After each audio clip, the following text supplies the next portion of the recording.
io sono Livia di Gibbo Tour e oggi vi porterò a fare un giro con me. Siete pronti? Allacciate le liane! Andiamo in Lazio, a Viterbo. Queste saranno le tappe della nostra gita. Per farle tutte considerate un paio di giorni. Se avete più tempo, valutate di fare una visita anche a Civita di Bagnoregio, al Sacro Bosco di Bomarzo e a Villa Lante. Lascio il link dei video itinerari in descrizione. Lasciamo l'auto al parcheggio Valle Faul con la sua opera ciclopica che esce dal terreno. The Awakening, il risveglio, dello scultore americano Seward Johnson. Prendiamo l'ascensore per il centro storico e andiamo al museo Colle del Duomo con il tesoro dei papi, la sezione archeologica e la pinacoteca. Il biglietto del museo dà accesso anche a Palazzo dei Papi e alla sagrestia della cattedrale. La vicina cattedrale di San Lorenzo, con la sua struttura romanica e la facciata rinascimentale, sorge dal 1200 su una precedente chiesa del 600, sempre dedicata a San Lorenzo, a sua volta costruita sopra un tempio dedicato a Ercole. Da segnalare la fonte battesimale del XV secolo e il monumento al Papa portoghese Giovanni XXI. Il Palazzo dei Papi fu costruito a metà 1200 per ospitare i pontefici scappati da Roma. Dalla loggia, con i 7 archi, una fontana alimentata da un pozzo, si affacciavano i papi per benedire il popolo.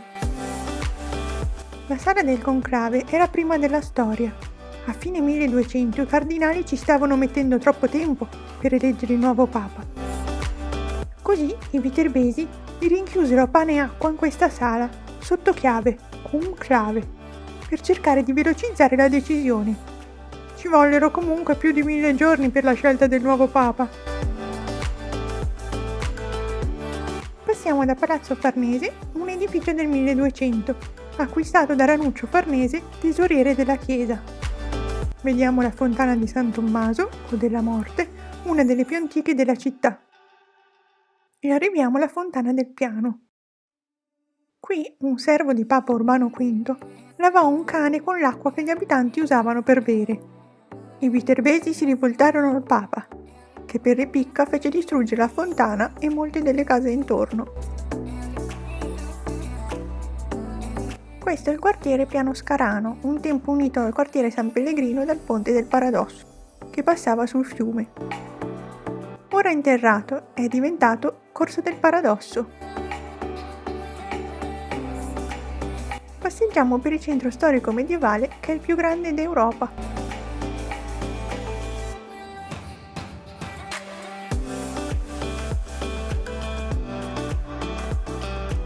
Tappa successiva la barocca chiesa di San Giovanni Battista, che venne eretta dalla confraternita del Gonfalone.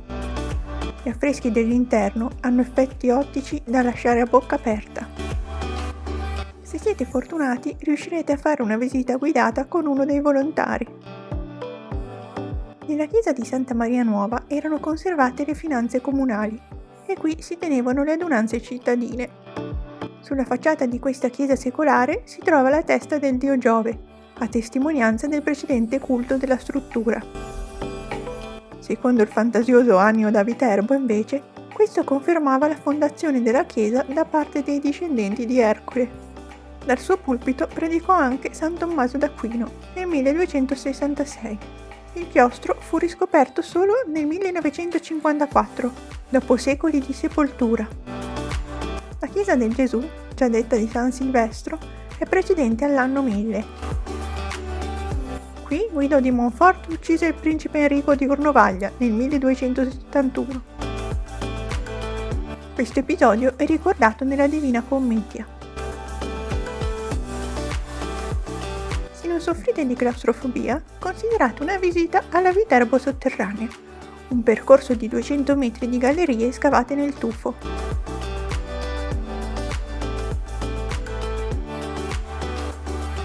Il biglietto comprende anche l'ingresso al Museo dei Cavalieri Templari. In piazza del Plebiscito si affacciano la chiesa di Sant'Angelo di Spata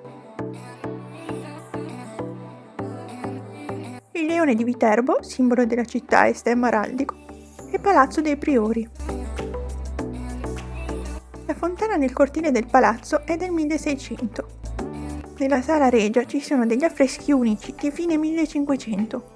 Ad esempio la presunta fondazione di Viterbo, che in realtà era solo un'invenzione di Annio da Viterbo, che scrisse 17 volumi in cui affermava la fondazione della città da parte di Noè. La storia ebbe molto successo.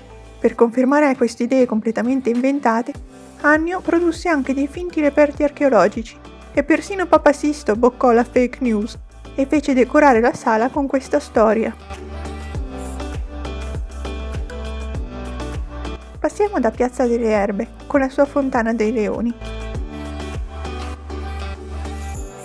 E arriviamo al Santuario di Santa Rosa, che ospita il corpo della Santa.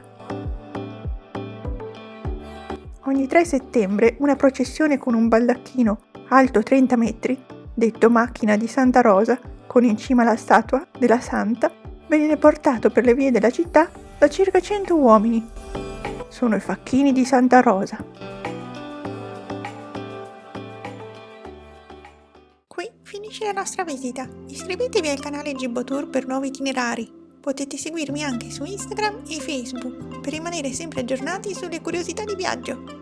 Siete pronti? Adagiate le liane!